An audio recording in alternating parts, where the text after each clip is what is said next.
नमस्ते दोस्तों। पिछले कुछ हफ्तों में आपने सुना होगा किस तरह कोरोना वायरस ने पूरी दुनिया में हंगामा मचा दिया है। इतना कि आज भारत का 21 दिन का लॉकडाउन भी अनाउंस हो गया, जिसकी मुझे बेहद खुशी है। लेकिन एक चीज़ जो मैं आपको बताना चाहूँगी, जो मेरी आंखों देखी है, वो ये है कि कोरोना वायरस ने सबसे ज़्यादा जहाँ पर आफत मचाई, लोगों की जानें ली, मैं आज उसी देश में हूँ, इटली में। दोस्तों, मैं खुद पिछले 1 महीने से अपने कमरे से बाहर नहीं निकली हूँ, और ये उससे पहले जब यहाँ की गवर्नमेंट ने लॉकडाउन अनाउंस किया था। क्योंकि जब हमें पता चला कि एक ऐसी बीमारी यहाँ फैल चुकी है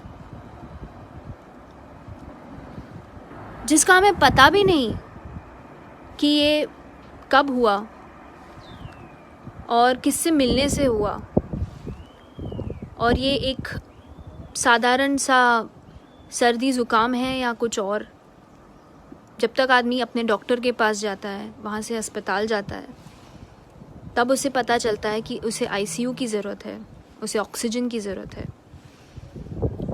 और कुछ ही दिन बाद उसकी मृत्यु भी हो जाती है।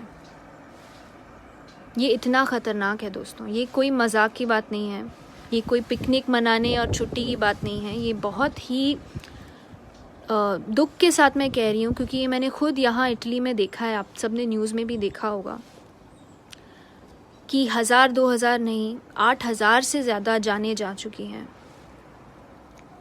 और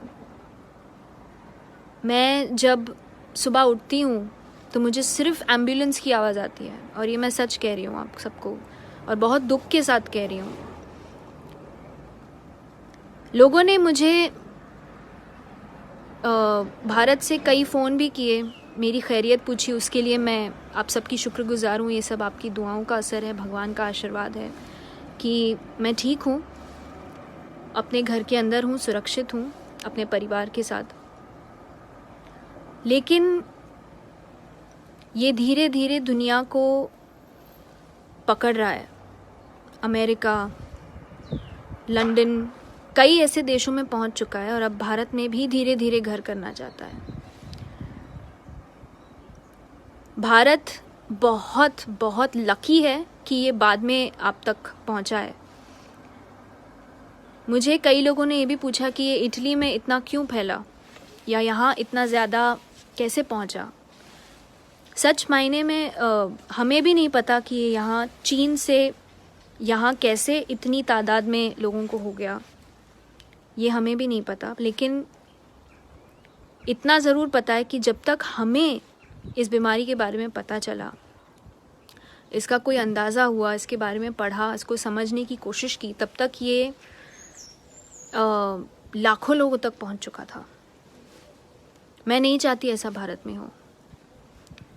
मैं खुद होली के दिन अपने घर वापस आने वाली थी, अपने परिवार के पास। मेरे माता पिता, मेरे भाई बहन वहीं हैं। मैं यहाँ अकेली हूँ, अपने पति के साथ हूँ, लेकिन उनकी याद मुझे आती है।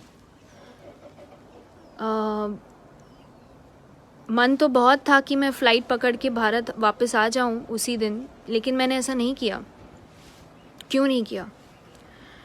इसीलिए नहीं किया क्योंकि मैं नहीं चाहती थी कि ये गलती से भी मुझ में पहुंच जाए और मेरे थ्रू वहाँ आते आते दूसरों को पहुंच जाए।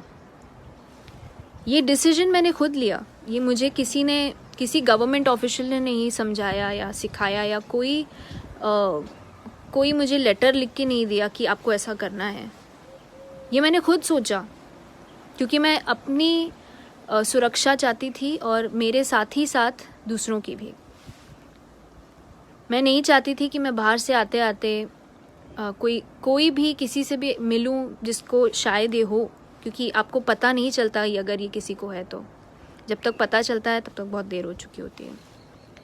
मैं चाहती हूँ आप सब लड़ें, हमें से पछाड़ें, घर पे रहिए, हाथ धोइए, अपने परिवार वालों से भी दूर से बात कीजिए, और दोस्तों से तो सिर्फ फ़ोन या वीडियो कॉल पे बात कीजिए।